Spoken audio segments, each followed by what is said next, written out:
नमस्कार दोस्तों। एक कहानी पूजा की जुबानी में मैं एक बार फिर हाजिर हूँ आप सभी के समक्ष एक नई कहानी लेकर। आज की कहानी का शीर्षक है रसगुल्ले की जड़। है ना मजेदार शीर्षक। और कहानी भी बहुत ही मजेदार और बड़ी रोमांचक है। आखिरी कहानी है किसकी? ये कहानी है तेनाली राम की, जो एक चतुर चालाक दरबारी था। और किसका? कृष्णदेव महाराज का। तो तेनालीराम आखिर ऐसे साबित क्या करता है?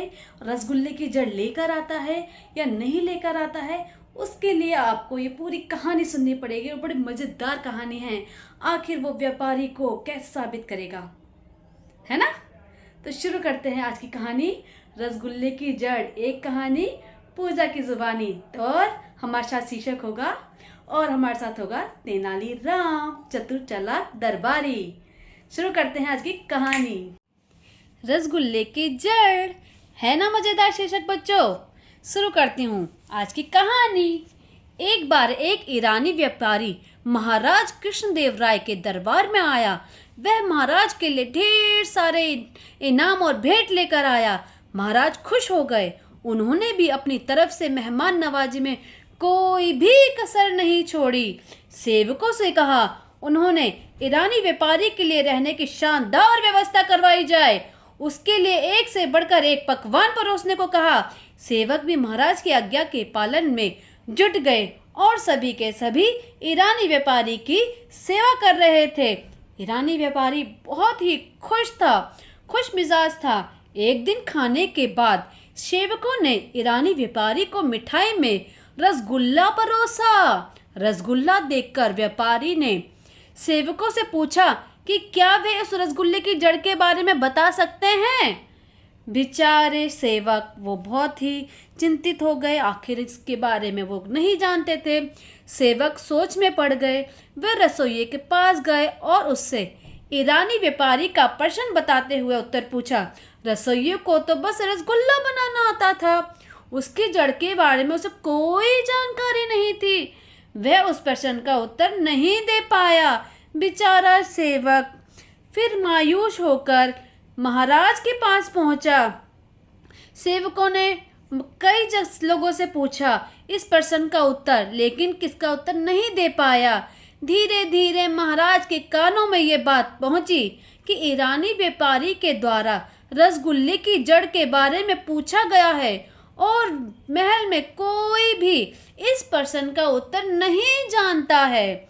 महाराज क्या किया जाए, और किसी को भी इसका उत्तर नहीं मालूम है। उन्होंने अपने सबसे चतुर दरबारी तेनालीराम को बुलवाया और उसके सामने ये प्रश्न रखा। प्रश्न सुनने के बाद तेनालीराम बोला, महाराज कल दरबार में आप ईरानी व्यापारी को बुलाना, मैं सबके सामने इस प्रश्न का जवाब दूंगा। महाराज खुश हो गए और उन्हें बहुत संतुष्टि भी हुई कि मेरा चतुर चालाक सैनिक, मेरा दरबारी इसका जरूर जवाब देगा। अगले दिन सारा दरबार खचाखच भरा हुआ था। ईरानी व्यापारी भी दरबार में उपस्थित था। तेनालीराम जब दरबार में आया तो अपने हाथ में एक कटोरा लिया था जो मलमल के कपड़े से ढका हुआ था। सब उस कटोरे को देख रहे थे कि आखिर इस कटोरे में है क्या। महाराज ने पूछा, तेनालीराम क्या तुम रसगुल्ले की जड़ के बारे में बता सकते हो? कहाँ है आखिर रसगुल्ले की जड़? जी महाराज, मैं इस कटोरे में रसगुल्ले की जड़ ही लेकर आया हूँ। कहते हुए तेनालीराम ने कटोरे के ऊपर से मलमल का कपड़ा हटा दिया। अब लोग सब उस कटोरे के अंदर रखे चीज को देख रहे थे। कटोरे में रखा था गन्ने के कुछ टुकड़े, जिसे देखकर महाराज सहित सारे दरबारी चकित रह गए। तेनालीराम ईरानी व्यापारी के पास जाकर उसे कटोरा देकर बोले, महाशय यह है रसगुल्ले की जड़।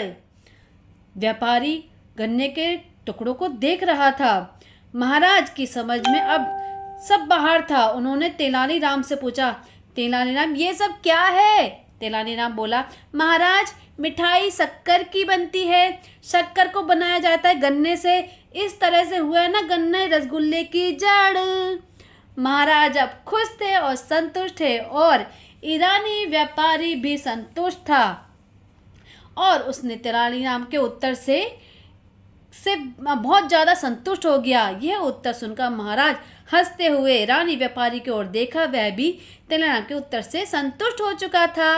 ये थी रसगुल्ले की जड़ और हमारा प्यारा तेनालीराम। कैसी लगी बच्चों कहानी मुझे ज़रूर बताइएगा और उससे पहले मेरे चैनल को सब्सक्राइब करना मत भूलिएगा।